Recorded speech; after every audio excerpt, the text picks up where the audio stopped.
Shalom, Bapak Ibu, Saudara-saudari yang dikasihi oleh Tuhan Yesus Kristus. Selamat berjumpa kembali di channel Suara Rohani Kristen.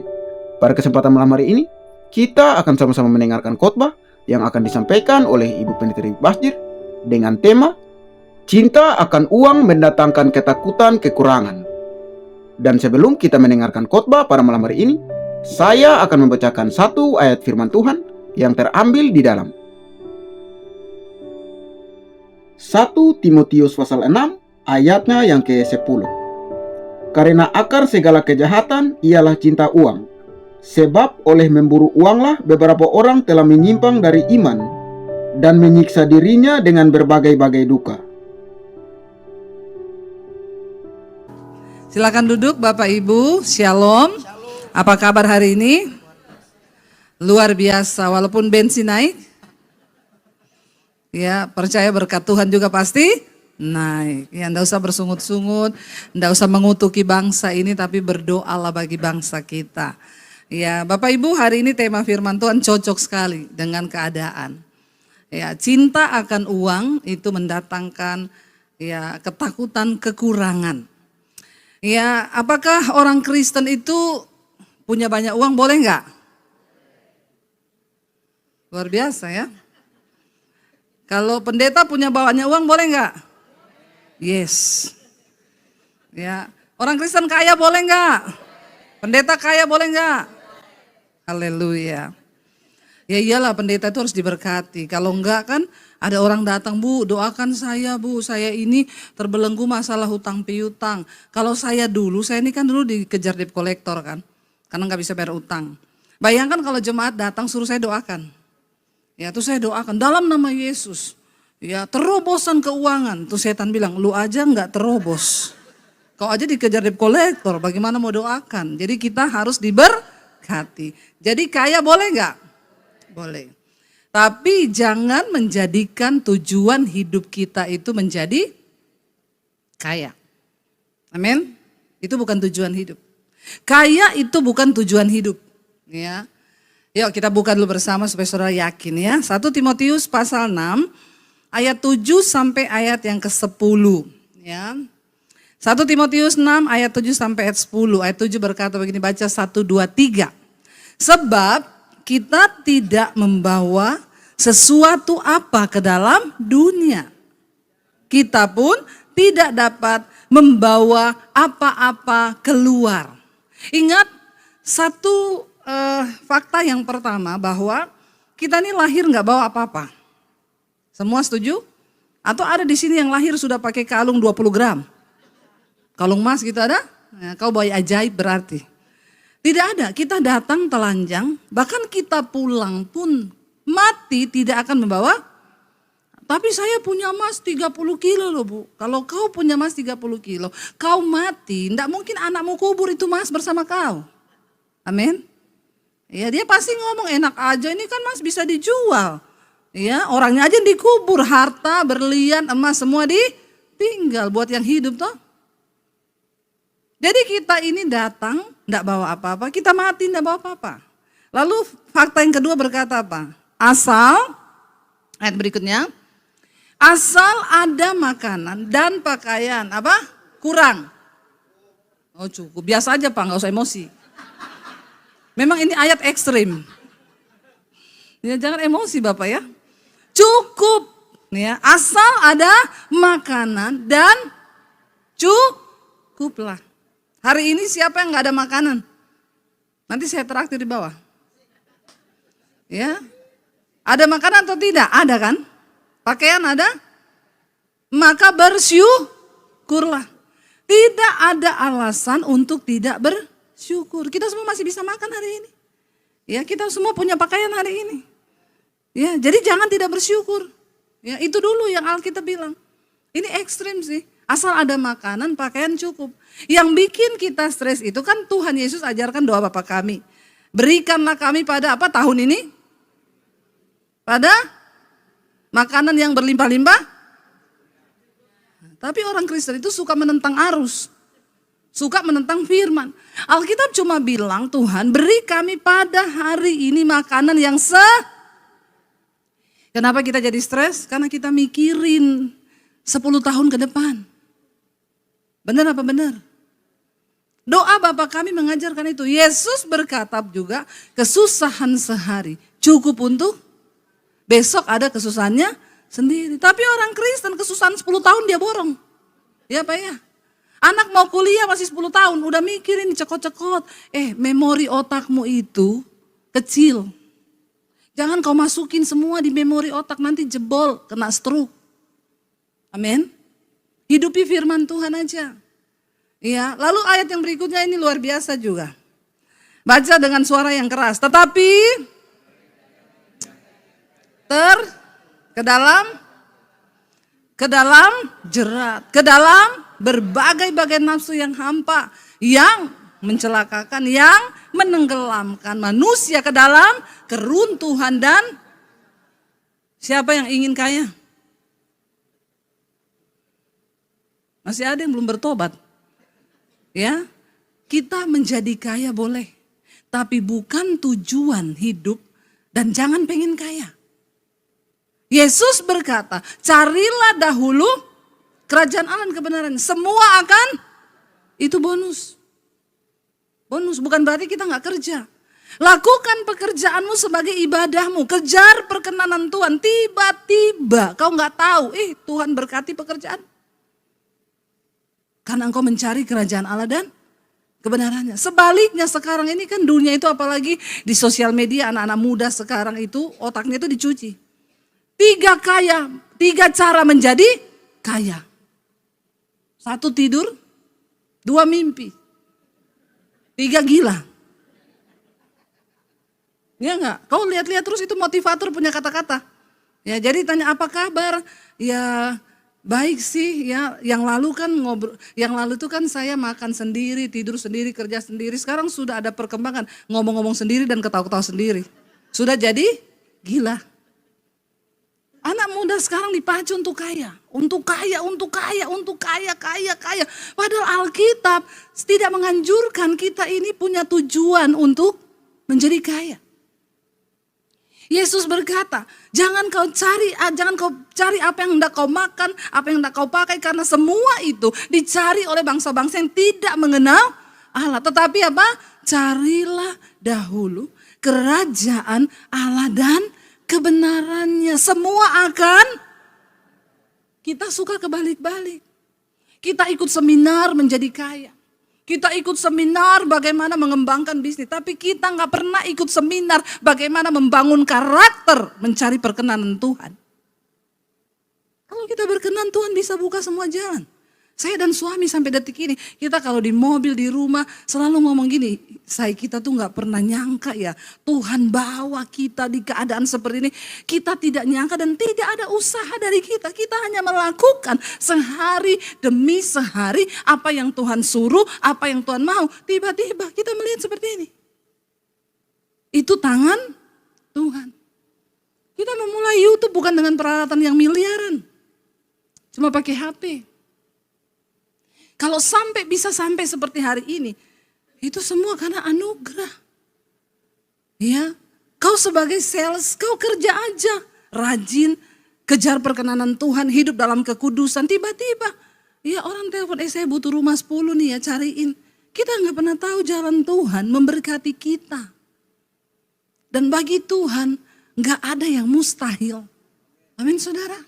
Saya ini loh mengalami saudara. Saya mengalami. Soal cinta uang itu soal sikap hati. Alkitab bilang mereka yang ingin kaya. Yang pertama jatuh dalam berbagai-bagai pencobaan. Jadi kalau pencobaanmu banyak, jangan kau salahkan Tuhan. Pasti kau lagi pengen kaya. Ya, ini sudah satu paket.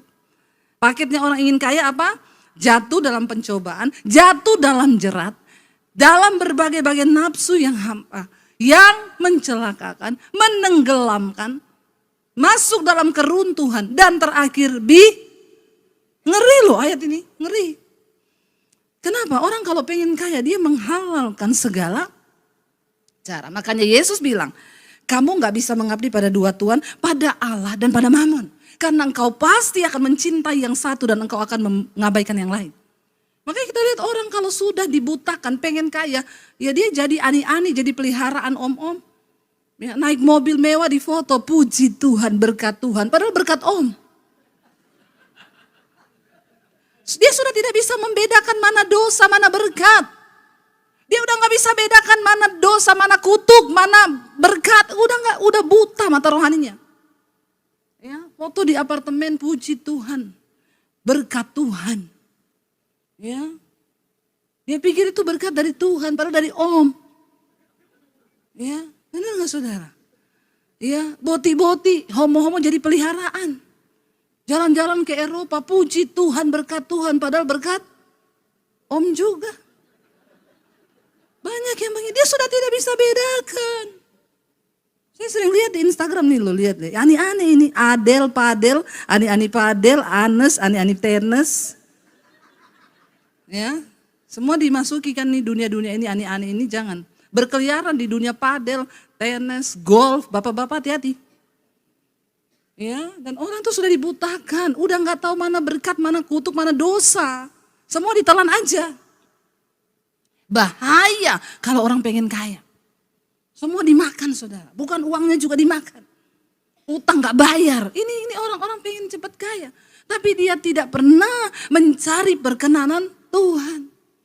Firman Tuhan tuh gak pernah bohong. Kalau kita mengejar perkenanan Tuhan, Tuhan buka jalan. Tapi banyak orang gak siap waktu diproses. Waktu susah gak siap. Menghalalkan segala cara.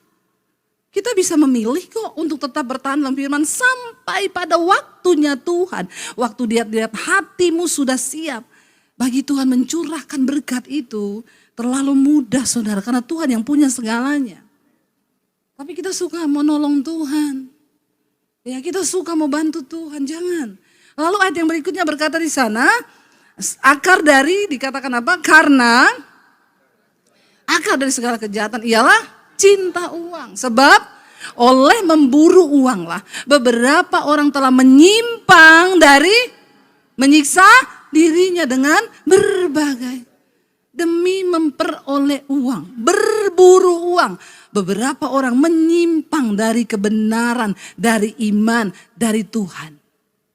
Menghalalkan segala cara. Akar dari segala kejahatan itu cinta uang. Iri hati berdasar pada cinta uang. Perpecahan berdasar pada cinta uang. Berapa banyak keluarga hancur berebut warisan. Ya, orang tuanya belum mati, sudah ribut soal harta. Ya, demi harta berantem, ribut, bunuh-bunuhan, iya kan? Cinta uang itu akar dari semua kejahatan. Persinahan terjadi karena cinta uang. Ini terjadi saudara hari-hari ini. Ini berbahaya kata firman Tuhan. Nah, cinta uang itu bicara tentang sikap hati. Dan biasanya orang yang cinta uang itu mentalnya miskin. Ya, jangan bilang begini, oh cinta uang itu kan orang kaya. Enggak, orang miskin juga banyak cinta uang. Diakui itu tidak. Semua orang bisa kena roh cinta uang. Ya. Cinta uang itu bicara soal sikap hati, mentalitas. Kalau orang cinta uang, mentalnya pasti miskin. Maunya gratisan terus. Saudara pernah lihat orang yang begini? Uangnya puluhan miliar, saudara. Tapi maunya apa-apa gratis. Suruh menabur enggak mau. Ini orang mental miskin. Saya banyak ketemu orang kaya mentalnya miskin. Ya, mental miskin. Ini orang cinta uang begini. Dia pikir dengan dia tahan berkat itu, uang itu dia gak keluarin, dia bisa tambah kaya. Ya, saya ketemu satu orang, dia punya uang ratusan miliar. Pelitnya setengah mati. Menabur tuh gak bisa. Akhirnya apa saudara? Tiap kali ketemu gimana kabar? Sakit kepala. Sakit nih. Kemarin sudah periksa ke Singapura, habis 250 juta. Nah itu. Ya. Saya tuh bulan lalu tuh sakit habis 1 M. Itu. Orang-orang pelit itu duitnya akan habis begitu. Karena pelit. Ada belalang-belalang pelahap yang menghinggapi. Ya, jadi banyak yang dia alami sakit, ya. Barang di rumah orang fasik cepat rusak. Alkitab bilang. Saya dapat ayatnya, tapi barang di rumah orang benar terlindungi Saudara pernah lihat orang itu barangnya ya beliin mesin cuci sama, dia udah rusak, kita punya masih bagus. Saya itu barang saya buang karena saya sudah bosan, bukan karena rusak. Amin. Itu yang benar. Tapi barang, Alkitab yang ngomong loh, barang di rumah orang fasik itu cepat rusak. Perhatikan saudara, perhatikan. Jangan sampai kepelitanmu itu akhirnya ngengat dan karat menggerogoti kekayaanmu karena kau pelit. Cuma satu ciri orang cinta uang, pelit. Lihat kanan kirimu bilang, kau pelit enggak? Kalau pelit bertobat. Ngomong, gak apa-apa ngomong. Ya, pelit itu saudara jangan dinormalisasi loh. Orang yang pelit itu pasti cinta uang. Ya, cinta uang. Apa dikit gak mau keluar duit, apa dikit gak mau, akhirnya habis uangmu berobat, habis uangmu digerogoti, barangmu cepat rusak, punya mobil tabrakan. Kita gak sadar itu semua belalang-belalang pelahap yang dikirim. Karena engkau pelit, gak mau berbagi sama mertua pelit, sama orang tua pelit, sama ipar pelit, sama orang pelit. Maunya gratis terus. Gak usah angkat tangan. Saya baptis nanti kau, saya rendam 20 menit. Saudara, kalau kita ini tidak cinta uang, sikap hati kita benar. Ya itu coba uji, kalau kau pelit itu berarti kau ya tidak lulus. Saya selalu saksikan ini, mungkin saudara sudah beberapa ada yang dengar. Saya bersaksi dulu waktu 25 tahun yang lalu, anak saya baru 1. Ya, saya tinggal punya uang 50.000. Dulu 50.000 itu 25 tahun lalu kayak 500.000 saudara. Ya, bisa buat hidup 1 minggu. Tinggal punya uang 50.000. Jam 10 malam ada orang ketok-ketok pintu. Saya bilang sama suami, emergensi nih. Orang ketuk pintu tengah malam. Ya kalau enggak uang ya nyawa ini urusannya. Jadi saya bilang sama suami, buka dulu, buka. Ya. Suami saya buka, dilihat, baru kali ini dia ketuk pintu rumah kami. Penjual soto di samping gereja, bukan orang Kristen, agama seberang. Lihat dulu kalau buka pintu malam-malam. Kalau orangnya yang tukang utang, tutup lagi aja pintunya. Ini tiap hari minta terus tutup lagi, bilang berdoa kau, datang sama Tuhan. Orang yang selalu pinjam-pinjam uang, itu juga hamba uang. Cinta uang, kau tidak mengandalkan Tuhan. Orang Kristen dilarang pinjam uang. Amin. Kalau kau pinjam uang berarti kau tidak mengandalkan Tuhan. Dan Tuhan bilang terkutuklah orang yang mengandalkan manusia. Mengerikan sekarang, apalagi kalau halo apa kabar. Ya sudah WA begitu langsung blokir saja. Lalu saudara, dia bilang, suami saya tanya, ada apa Pak malam-malam gini? Iya Pak Daniel, saya maaf banget malam-malam saya ganggu Bapak. Anak saya demam Pak, saya mau ke puskesmas malam ini. Saya boleh nggak pinjam uang Bapak minggu depan saya ganti. Berapa? 50.000. Besok susu anak saya habis, saya tinggal punya uang 50.000. Suami saya masuk ke dalam kamar, ada Bapak tukang jual soto di luar. Kenapa? Mau pinjam uang anaknya sakit. Berapa? 50.000. Kenapa dia tahu uang saya tinggal 50.000? Ya Tuhan, jauhkanlah pencobaan ini daripadaku. Suami saya pintar lagi, langsung cari aman. Dia bilang begini, aku terserah kamu loh.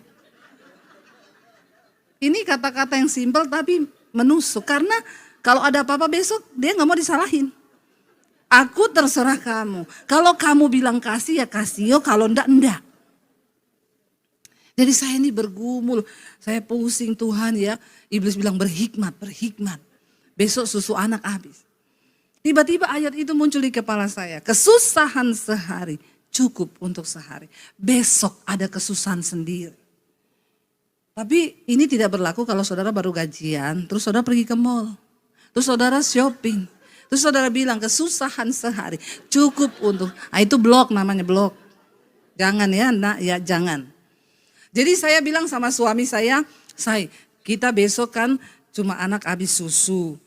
Dia kalau anak kita nggak mati juga besok kalau nggak ada susu kita kasih teh dulu. Dia kalau nggak malam ini dibawa ke rumah sakit bisa mati loh.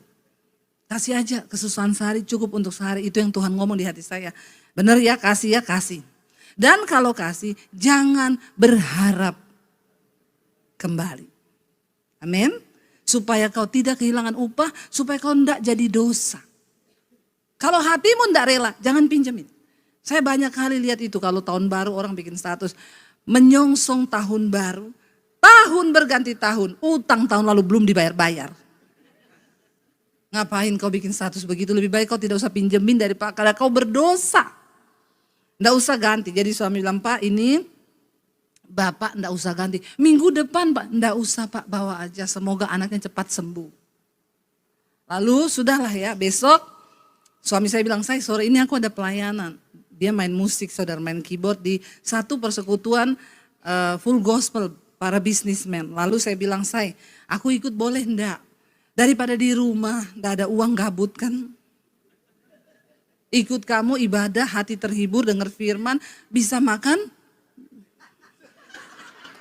Biasa aja, makan gretong. Jadi diberkati jasmani rohani. Udah gak usah pikir keluar duit makan malam kan. Suami saya bilang, ya udah ayo ikut saya saudara. Duduk. Ya tiba-tiba ada pengusaha kaya, saya tahu bapak itu kaya banget. Ya dia orang gereja, orang pelayanan juga, dia kenal kita. Dia masuk saudara di gedung itu. Waktu dia masuk, di hati saya ada suara begini, nanti dia akan memberkati kamu. Langsung saya bilang, bertobat dalam nama Yesus, mata duitan. Kita perlu tengking diri sendiri loh. Ya, tengking dirimu. Saya bilang gara-gara gak punya uang, lihat orang kaya, muka langsung berubah jadi celengan babi. Ada orang-orang Kristen begini nih. Saudara tahu maksud saya muka celengan babi apa? Gak ada duit, ketemu orang kaya, gimana kabar? Iya, mau bayar sekolah gak ada duit. Ya, sakit mau berobat gak ada duit. Itu tuh celengan babi tuh begitu. Jangan kau jadi celengan babi. Ya, mau cari simpati manusia supaya dikasih duit, kau sudah menolak kuasa Tuhan. Terkutuk, ya. Langsung saya tengking, selama ibadah suara itu muncul terus. Nanti dia akan memberkati kamu dalam nama Yesus. Setan benar-benar. Tapi akhirnya saya gini, Tuhan kalau ini suaramu pasti terjadi. Tapi kalau ini dari setan, jauh-jauh kau dalam nama Yesus. Sudah saya ibadah. Selesai itu kita makan-makan, Bapak itu lalu lalang saudara. Saya juga ya gimana ya, saya tidak datangi dia. Ya saya gak datangi dia dan bilang ini, Bapak tatap mata saya. Tuhan berfirman, Bapak harus memberkati saya. Kalau ada pendeta yang ngomong begitu sama saudara, fix, bukan pendeta, itu setan. Berkat Tuhan tidak usah direkayasa. Nggak usah bilang dapat nubuatan, dapat penglihatan, suruh berkati. Jangan mau, dibodoh-bodohi. Lalu saya tunggu, enggak, oh berarti memang tadi itu setan. Selesai semua, orang pada pulang, suami saya beres-beres keyboard. Kita mau pulang, Bapak itu panggil, Daniel Debbie sini. Iya Pak. Apa kabar kalian? Lama lu enggak ngabarin saya, enggak pernah telepon, enggak pernah SMS. Pendeta-pendeta lain tuh kalau ada butuh SMS saya tuh enggak pernah dapat SMS dari kalian. Iya Pak, kita kalau ada butuh kan menghubungi Tuhan, tidak menghubungi manusia.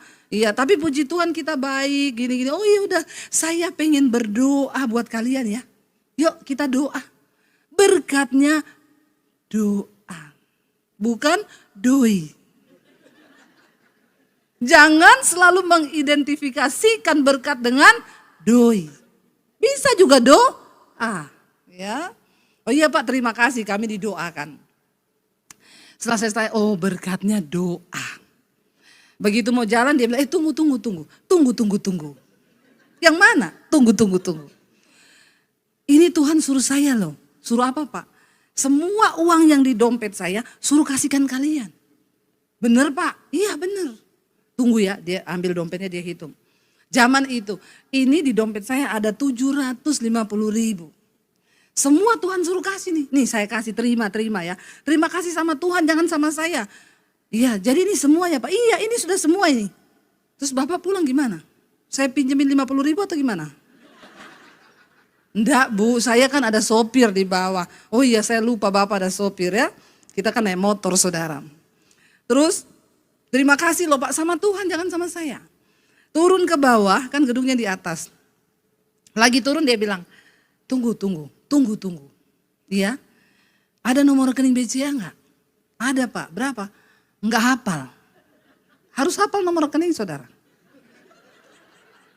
Karena keadaan bisa berubah sepersekian detik. Dulu enggak hafal, sekarang hafal 785034034 hafal sekarang di luar kepala. Dia tanya berapa, enggak hafal. Besok jam 8 pagi SMS ya nomor rekeningnya. Tuhan suruh saya. Tuhan yang suruh ini, saya juga heran. Kalian itu kenapa, tapi Tuhan yang tahu. Ya udah pulang. Besok jam 8 lebih 5 lah. Saya SMS dia. Saudara, kalau orang minta nomor rekening jam 8, jangan jam 5 pagi kau kirim. Orang Kristen tuh biasa begitu. Jam 5 pagi dikirim, jam 7 dia tanya, sudah transfer belum? Ini model-model cinta uang, hamba uang, mental miskin. Nggak usah ditanya, namanya berkat tidak usah ditanya, amin. Jam 8 lebih 5 saya kirim, Pak, ini nomor BCA yang Bapak minta tadi malam, Tuhan memberkati. Sudah, jangan ditanya. Jam 12 siang dia telepon, Bu, di mana? Di rumah. Bisa ke bank BCA enggak? Saya mau ketemu langsung aja. Ada yang mau saya sampaikan. Saya datang sama suami di situ. Iya, gimana Pak? Saya mau kasih tunai aja. Saya tidak tahu ya, tapi Tuhan mendorong saya. Saya enggak tahu kalian sama Tuhan tuh kenapa. Tapi ini Tuhan loh. Kalian enggak pernah ngomong sama saya, tapi Tuhan yang suruh. Jadi terima kasih sama Tuhan ya. Ini tuh ada uang, Tuhan suruh saya kasih kalian 10 juta. Zaman 25 tahun lalu loh saudara, 10 juta loh. Itu kayak 100 juta sekarang. Ini saya tidak tahu tapi Tuhan suruh ya. Saya nggak tahu Tuhan lagi apa dengan kalian. Iya Pak, jangan terima kasih sama saya, sama Tuhan saja. Ya terima kasih Tuhan lewat Bapak sudah memberkati kami. Tuhan berkati. Saya pulang sama suami saudara, kita tuh ngobrol gini. Kalau kira-kira itu Bapak kemarin pinjam uang 50.000 dan kita enggak kasih. Mungkin kita enggak lihat mujizat ini. Karena Tuhan itu seringkali menguji hati. Tapi jangan pulang saudara, siapa yang mau pinjam 50.000 ini? Siapa? Enggak usah gitu, enggak usah direkayasa. Tuhan itu Tuhan yang melihat hati. Kami melihat itu, cuma punya 50 diuji sama Tuhan. Saya ini melihat bagaimana mujizat keuangan terjadi di hidup kami. Di saat-saat genting, saya tidak pernah pinjam, saya duduk di kaki Tuhan. Tuhan punya 1001 macam cara untuk tolong kita. Lalu setelah itu kami terus setia melayani, setia menabur, di tengah keadaan krisis pun menabur. Sampai akhirnya kami diberkati Tuhan. Semakin besar kepercayaan berkat, ya makin besar juga tuntutannya. Kita dikasih berkat sama Tuhan tuh bahaya loh saudara, kenapa? Dulu kita nggak punya uang, memang kita nggak bisa beli, karena nggak punya uang. Setelah dikasih uang, bisa beli nih, bisa beli semua. Tapi kadang sama Tuhan nggak boleh. Nah itu lebih bahaya kalau kita nih nggak bisa setia sama Tuhan. Ada uang nih saya mau apa aja bisa, tapi kadang Tuhan nggak boleh loh. Nggak boleh, ini lebih berat. Waktu kami sudah diberkati baru berapa tahun lalu, kira-kira 2 tahun lalu lah. Saya ini diundang pelayanan ke Semarang. Saya dijemput sama gembalanya naik mobil besar, mobil kayak bus itu. Mau makan malam. Saya bilang, Pak enggak ada mobil Damri lagi yang lebih besar, Pak Bapak jemput saya. Bu Debi minta maaf Bu, minta maaf. Saya ada mobil satu tapi udah tua mogok-mogok, kadang dipakai anak gantian. Jadi ini mobil gereja Bu. Yang buat jemput jemaat, enggak apa-apa ya ibu enggak. Ya enggak juga sih, tapi agak kaget juga ya mobil gede banget buat jemput kita. Lalu saya bilang kasihan ya pendeta itu ya. Iya yaudah kita pulang saudara. Kira-kira selang 7 bulan lah. Tuhan tuh ngomong di hati saya. Saya sudah beberapa kali pelayanan ke dia, begitu terus jemputnya. Saya 7 bulan kemudian Tuhan tuh ngomong sama saya gini. Kamu harus beliin pendeta itu mobil. Yang sama dengan wakil gembalanya. Langsung saya tengking dalam nama Yesus, setan. Setan ini pasti setan. Enggak mungkin Tuhan, saya ini bukan pengusaha. Saya tidak punya uang puluhan miliar di rekening. Ya jangankan puluhan, ya miliaran aja. Enggak Tuhan, enggak. Tuhan salah alamat, salah orang. Kamu salah orang. Enggak Tuhan, saya tengking saudara. Berhari-hari suara itu datang. Akhirnya saya nyerah, saya bilang, Tuhan tuh ngomong gini, beli mobil yang sama dengan wakil gembalanya. Saya cek mobilnya wakil gembalanya, harganya 425 juta. Menurut saudara itu mahal atau murah? Beli cilok satu Indonesia makan. Ya toh, makan gratis. Saya bilang enggak Tuhan, tapi makin kesini tuh hati saya enggak sejahtera. Saya bilang gini, Tuhan gini aja deh, saya akan tanya ke suami. Firman-Mu berkata, istri tunduk pada suami. Saya tahu ini pasti suami saya langsung nolak, karena suami saya ini bukan pelit, tapi perhitungan. Beda antara pelit dan perhitungan. Ya, kadang saya transfer pembangunan gereja 100 juta, dia bilang, enggak usah banyak-banyak, dibagi rata. Lah itu yang Tuhan taruh di hati saya, jangan larang-larang. Saya bilang, saya akan ngomong. Kalau suami saya bilang iya, itu berarti dari Tuhan. Tapi kalau dia bilang tidak, berarti dari syaitan. Maaf Tuhan, saya harus tunduk pada suami. Saya bilang ini, saya mau minta peneguhan. Apa? Kita ini loh, disuruh Tuhan beliin mobil Pak Gembala itu. Saya sudah cek mobilnya yang sama kayak wakil gembalanya, itu 425 juta. Menurutmu gimana? Suami saya diam 1000 bahasa, dia tidak bicara. Kenapa dia diam? Saya bilang, kenapa kau diam terus? Ngomong loh, aku ini lagi minta peneguhan. Terus dia bilang gini, aku mau pengakuan dosa ya. Apa? Dari pertama kali kita dijemput Pak Gembala itu, Tuhan sudah suruh saya, kamu beliin Pak Gembala itu mobil. Oh jadi ternyata kamu budek. Sudah 7 bulan aku tahan katanya di hati. Tuhan bicara sama kamu. Saya bilang, oh ternyata karena kamu budek. Makanya Tuhan ngomong sama saya. Saya bilang ya kita enggak usah tunggu lama-lama. Saudara, ada orang yang mendengar kesaksian saya ini, saya lihat dia komen di YouTube gini, pendeta halu. Lu bisa beliin mobil buat pendeta lain, uang dari mana? Saudara, kalau pendeta diberkati, jangan sirik ya.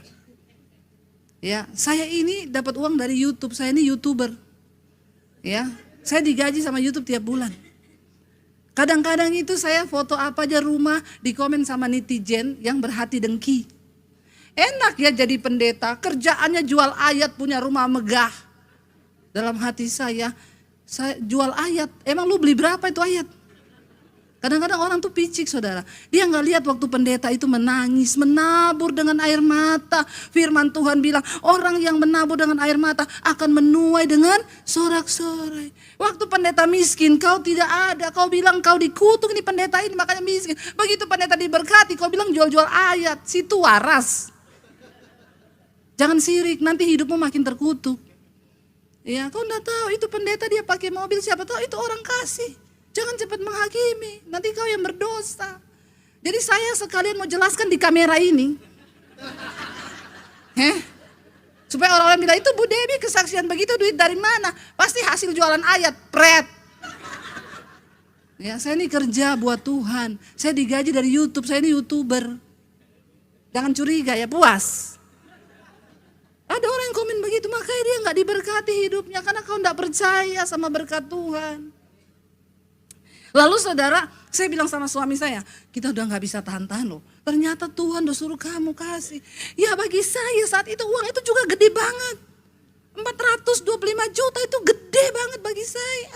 Uang saya enggak seberapa. Tapi karena saya mau taat dan saya tahu Tuhan lagi menguji hatiku. Apakah saya ini cinta uang atau cinta Tuhan? Amin. Diuji saudara.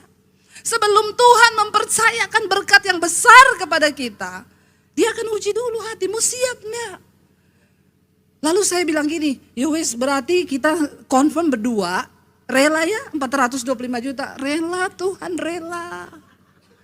Kita berdua saling menguatkan terus, ini kan uangnya Tuhan, uangnya Tuhan loh ini. Ya kita ini kan cuma bendahara, tiap hari kita saling menguatkan, padahal ini memang enggak rela. Jujur enggak rela saudara. Lalu saya bilang begini, ya udah kita pelayanan dulu, kan kita ada seminar di Makassar. Nanti pulang dari Makassar 3 hari, kita hubungi dealer mobil yang di Semarang itu. Oke ya, oke. Kita berangkat ke Makassar. Sampai di Makassar, kita ditraktir makan sama pengusaha, itu rekan pelayanan kita di sana. Makan enak, kepiting, seafood. Kalau pendeta makan enak, fix itu ditraktir pengusaha. Nggak usah, saya jelaskan lagi nih di mimbar ini. Karena netizen ini perlu penjelasan. Kalau tidak dijelaskan mereka suka menghakimi, itu uang perpuluhan dipakai makan. Ya padahal itu dibayari saudara. Kita nih hamba Tuhan banyak yang kasihi. Ya kau pelit jadi kau tidak bisa mengasihi pendeta. Hello. Nggak usah tepuk tangan Bu. Nanti disirikin lagi sama yang lain. Lalu saudara, saya bilang sama pengusaha itu, Pak, kita foto ya kepitingnya, kita kirim di grup. Saya punya grup hamba Tuhan yang suka seminar, ada Pak Pendeta Semarang itu. Ada pengusaha ini juga di dalam, kita kirim di grup ya, biar pendeta itu kepengen. Ya, kita suka bercandaan gitu. Kirim, Pak Pendeta maaf kita lagi makan di Makassar nih seafood enak. Tiba-tiba dia kirim foto di grup, lagi di pinggir jalan sama istrinya. Terus kita semua kaget, kenapa Pak Pendeta di pinggir jalan? Pak ngapain di situ, kurang kerjaan? Mobil saya mogok. Terus saya bilang sama suami saya, kita ini dosa loh ya. Ya Tuhan, kasihan tuh pendeta mogok lagi di pinggir jalan. Terus saya bilang, ya udah nanti pulang dari sini kita langsung itu ya, atau sekarang aja telepon dealernya di Semarang. Pengusaha itu dengar, kenapa Bu? Jadi gini Pak, saya bersaksi, saya ini digerakkan Tuhan beliin mobil buat pendeta itu. Pengusahanya bilang gini, Ibu Debi saya terharu di. Orang Makassar Miko dong. Ibu Debi saya terharu di. Kenapa Ibu pendeta beliin mobil pendeta? Harusnya yang beliin mobil pendeta itu pengusaha. Saya bilang pengusaha sekarang sudah tuli semua Pak. Jadi Tuhan suruh saya yang beliin mobil. Saya sudah cek itu harga mobil 425 juta. Terus pengusahanya bilang, Bu, kalau gitu saya ikut ya Bu. Saya separuh, Ibu separuh ya. Boleh ya Bu? Puji Tuhan, haleluya 12 kali. Perhatikan saudara. Kami sudah rela loh 425 juta. Tapi sering kali Tuhan tuh menguji. Abraham waktu disuruh persembahkan anaknya cuma satu-satunya. Dengan bercucuran air mata Abraham bawa anak yang ditunggu, yang dikasihinya. Dia bawa ke atas gunung Moria. Ya, anak Tuhan bilang persembahkan anak yang kau kasihi itu. Apa yang kau kasihi hari ini? Uang mungkin ada di hatimu. Lain kalau Tuhan bilang Abraham persembahkan anakmu yang paling kau jengkel itu. Dengan sukacita Abraham bawa itu anak memang. Kenapa gak dari dulu Tuhan? Baru sekarang kau minta. Udah dari dulu nih saya mau serahkan dia ini. Lain cerita toh. Tuhan minta yang dikasihi. Adakah uang di hatimu yang kau kasihi? Orang kalau cinta uang makin dia genggam, makin dia merasa kekurangan terus. Gak cukup, dia makan terus. Lalu saudara, ya tiba-tiba Bapak itu bilang, nanti saya berdua ya Bu, kita bagi berdua. Malah hari itu juga dia transfer, hari itu juga saya telepon dealer di Semarang, tolong dikirim Pak besok Senin, nanti tolong Bapak kirim. Saudara, setelah itu apakah kami bertambah miskin? Nah, kami semakin diberkati Tuhan. Ya, jangan engkau mencintai uang melebihi dari Tuhan. Sering kali yang Tuhan minta tuh yang paling kita kasih. Di dunia ini orang kalau nggak cari Tuhan, dia cari uang. Bahkan banyak yang jual Tuhan demi dapat uang. Tinggalkan Yesus, menyangkal Yesus demi ngeri. Ngeri saudara, jangan sampai uang yang menguasai hidup kita. Coba kita buka bersama Amsal. Ya, kita lihat Amsal. Amsal pasal yang ke-11 ayat 23 sampai 25. Amsal pasal 11 ayat 23 sampai 25. Keinginan orang apa? Benar, mendatangkan bahagia semata-mata. Harapan orang fasik mendatangkan murka. Kita bicara tentang menjadi orang benar atau orang fasik. Kalau engkau hidup menjadi orang benar yang mencari kerajaan Allah dan kebenarannya, maka semua keinginan hatimu itu mendatangkan bahagia. Tuhan menggenapinya. Tapi sebaliknya orang fasik, orang berdosa, harapannya mendatangkan murka. Bahkan harapan itu mendatangkan murka loh. Kalau kau hidup dalam dosa, kau tidak bertobat. Lalu ayat berikutnya berkata, ayat 24. Ada yang menyebar harta, tapi bertambah kaya. Ada yang menghemat secara, namun selalu, perhatikan saudara, bukan soal nilai atau jumlah. Tetapi bicara tentang sikap hati. Kekurangan bukan soal jumlah. Ada orang punya 20 miliar, dia bilang dia kekurangan. Dia takut keluarin uang ini karena aduh aku nih kekurangan, harusnya 60 miliar. Tapi ada orang cuma punya 100 ribu, dia punya sikap hati, Tuhan terima kasih engkau baik. Aku bisa makan, Ya, saya cuma tinggal punya 50.000, dipinjam orang 50.000. Saya memberi, kenapa? Karena saya merasa saya ini berkelimpahan. Ada orang yang menyebar harta tapi bertambah kaya. Ada yang menghemat secara luar biasa tapi selalu berkekurangan. Ini bicara soal sikap hati, mentalitas. Itu yang saya bilang tadi, mental miskin. Ada orang kaya mental miskin. Makanya dia gak pernah menabur. Ngasih perpuluhan juga takut. 1/10 itu saudara hanya untuk melatih. Kau enggak mati kalau enggak kasih perpuluhan, enggak. Tapi itu latihan bagi hatimu supaya Tuhan percayakan kau lebih besar. Ya, dikatakan di sana menghemat secara luar biasa tapi selalu kekurangan terus. Bocor yang lain-lain apalagi. Ayat yang terakhir ayat 15 berkata, ayat 25, siapa banyak memberi berkat diberi kelimpahan. Siapa memberi minum ia sendiri akan. Siapa banyak memberi berkat diberi kelimpahan. Yang namanya kelimpahan itu bukan penuh, tapi meluber, tumpah keluar. Tumpah keluar saudara. Mari kita punya mentalitas anak Allah. Jangan menormalisasikan pelit, bahaya. Orang kikir itu tidak masuk surga. Tidak percaya, buka Korintus. Yuk. 1 Korintus 6 ayat 9. Saya ngomong berdasarkan ayat aja. Karena saya ngomong pada tidak percaya nih jemaat-jemaat akhir zaman. 1 Korintus 6 ayat 9 dan 10. Baca 1, 2, 3. Atau tidak tahukah kamu bahwa orang-orang yang tidak adil tidak akan mendapat bagian dalam kerajaan Allah. Jangan sesat. Siapa? Orang cabul, penyembah berhala, orang bersinah, banci, pemburik nih, boti-boti LGBT ini masuk di sini. Pencuri, terus apa orang? Orang apa? Pelit, ya. Pemabuk, pemfitnah, penipu tidak akan mendapat bagian dalam kerajaan Allah. Enggak masuk surga. Jangan dipikir cuma orang bersinah. Ternyata orang kikir. Karena orang kikir pasti cinta uang. Uangnya enggak salah. Yang salah itu sikap hati kita. Ada orang saudara, dia itu tenang tidur kalau dia habis hitung duitnya. Jadi duitnya dia taruh di rumah tiap hari dia hitung terus. Ya, saya kalau hitung duit itu hati saya tenang. Saya bilang, ngeri banget ya, ngeri di. Jadi nyanyinya, hanya dekat duit saja aku tenang. Ngeri saudara. Ya, dengan jelas firman Tuhan bilang, hati-hati. Orang kikir tidak mendapat bagian dalam kerajaan surga. Ingat, kita mati, kita tidak bawa satu apapun. Di saat-saat keadaan krisis seperti ini, jadilah orang-orang yang menabur kebaikan bagi orang di sekelilingmu. Kau bagi sembako sama orang miskin, kau tidak akan miskin. Kau tidak akan miskin. Yang menyebar harta semakin bertambah kaya. Karena kekayaan itu dari Tuhan, bukan tujuan hidup.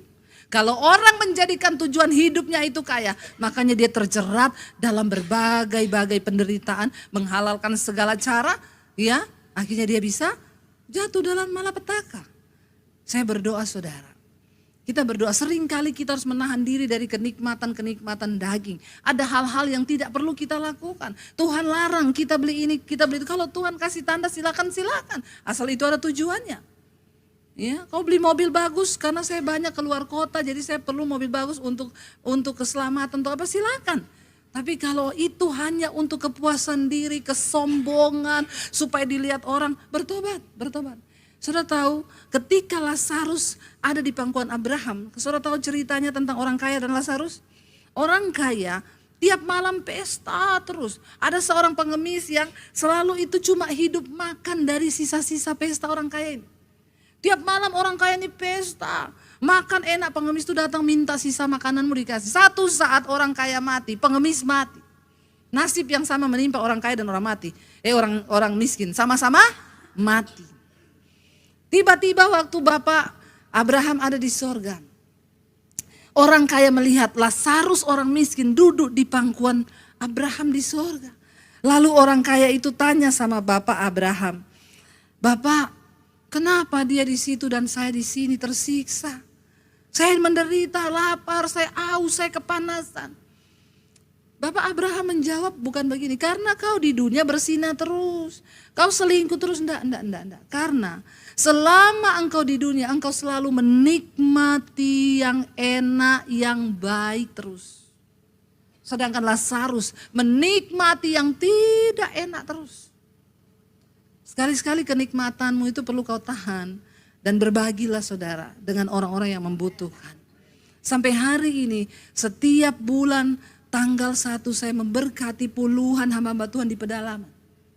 Itu duit kalau saya pakai buat beli tas atau apa sangat bisa. Tapi enggak, Tuhan menaruh hati yang ayo kita rela untuk menjadi berkat. Jangan cinta uang. Karena itu sangat berbahaya. Keadaan dunia mau seperti apa? Jangan takut hari-hari ini, percaya. Firman Tuhan tidak pernah berubah. Alkitab tidak pernah berubah. Janji Tuhan tidak pernah berubah. Ya dan amin. Mau dunia berubah, harga berubah, harga naik, berkat Tuhan tetap sama atas hidup kita. Katakan amin. Dia mencukupi. Jangan bersungut-sungut, tetap berdoa dan katakan, Tuhan kami mau jadi berkat. Saya undang imam musik maju ke depan. Kita mau bilang pada Tuhan, terima kasih Tuhan, kau tunjukkan kasih setiamu bagi kami. Engkau cukupkan yang kami perlukan. Allah mencukupi keperluanmu, bukan keinginanmu. Jangan takut, jangan ragu. Kalau cuma masalah pakaian, makanan, Tuhan pasti akan mencukupi. Asal kita menjadi orang-orang yang dapat dipercaya mengelola berkat Tuhan, menabur, kembalikan milik Tuhan 10% itu cuma latihan bagi kita supaya kita gak pelit. Karena itu saudara, datang pada Tuhan, hampiri kasih karunia Tuhan, bangkit berdiri bersama. Katakan di hadapan Tuhan hari ini, kami percaya Tuhan, kasih setiamu tidak pernah berubah. Engkau tunjukkan kasih setiamu bagi kami. Dan engkau cukupkan apa yang menjadi keperluan hidup kami. Cukup kasih karunia bagi kami. Asal ada makanan, asal ada pakaian, itu cukuplah. Tidak ada alasan untuk kita tidak bersyukur kepada Tuhan. Hari ini, naikkan syukurmu kepada Tuhan saudara. Datang pada Tuhan dan bilang terima kasih Tuhan. Engkau baik di hidup kami. Bapak, Ibu, saudara-saudari yang dikasihi oleh Tuhan Yesus Kristus, kita telah bersama-sama mendengarkan khotbah yang telah disampaikan oleh Ibu Pendeta Basjir dengan tema Cinta akan uang mendatangkan ketakutan kekurangan. Kiranya lewat khotbah yang telah kita dengar pada malam hari ini memberkati setiap kita orang percaya. Sampai jumpa kembali di video-video selanjutnya. Shalom, Tuhan Yesus memberkati. Mazmur pasal 17. Diburu dengan tak bersalah. Doa Daud. Dengarkanlah Tuhan perkara yang benar, perhatikanlah seruanku. Berilah telinga akan doaku dari bibir yang tidak menipu. Daripada mula kiranya datang penghakiman, matamu kiranya melihat apa yang benar. Bila engkau menguji hatiku, memeriksanya pada waktu malam dan menyelidiki aku, maka engkau tidak akan menemui sesuatu kejahatan. Mulutku tidak terlanjur tentang perbuatan manusia sesuai dengan firman yang engkau ucapkan. Aku telah menjaga diriku terhadap jalan orang-orang yang melakukan kekerasan. Langkahku tetap mengikuti jejakmu, kakiku tidak goyang. Aku berseru kepadamu karena engkau menjawab aku, ya Allah. Sendingkanlah telingamu kepadaku, dengarkanlah perkataanku. Tunjukkanlah kasih setiamu yang ajaib. Ya, engkau yang menyelamatkan orang-orang yang berlindung pada tangan kananmu terhadap pemberontak. Peliharalah aku seperti biji mata, sembunyikanlah aku dalam naungan sayapmu. Terhadap orang-orang fasik yang menggagahi aku, terhadap musuh nyawaku yang mengepung aku. Mereka tidak menunjukkan belas kasihan, mereka membual. Mereka mengikuti langkah-langkahku, mereka sekarang mengerumuni aku. Mata mereka diarahkan untuk menghempaskan aku ke bumi. Rupa mereka seperti singa yang bernafsu untuk menerkam, seperti singa muda yang mengendap di tempat yang tersembunyi.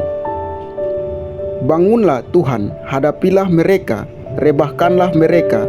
Luputkanlah aku dengan pedang-Mu daripada orang fasik. Luputkanlah aku ya Tuhan dengan tangan-Mu dari orang-orang dunia ini yang bagiannya adalah dalam hidup ini.